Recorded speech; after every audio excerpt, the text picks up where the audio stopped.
принцип, запечатването на иконите трябва да е на 3 етапа.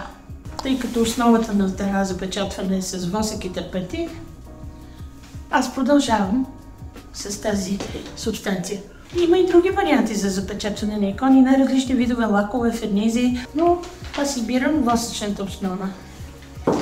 И слагам последния слой на тази икона, тъй като той придава един малко по-сатенен, малко по-старинен вид на нещата.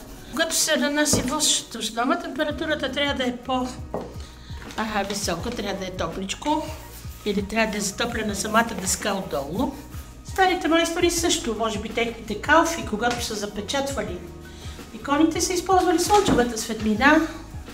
Отгоре също с пръсти са нанасили восъчните покрития. Така иконата не само, че е добре запечатана, но и ухае на естествени материали. Искам да кажа на всички, които се занимават с това толкова тънко и ювелирно изкуство, иконографията, да следват стъпките на канона, на принципите и на своите духовни молитвени пътеки. Благодаря.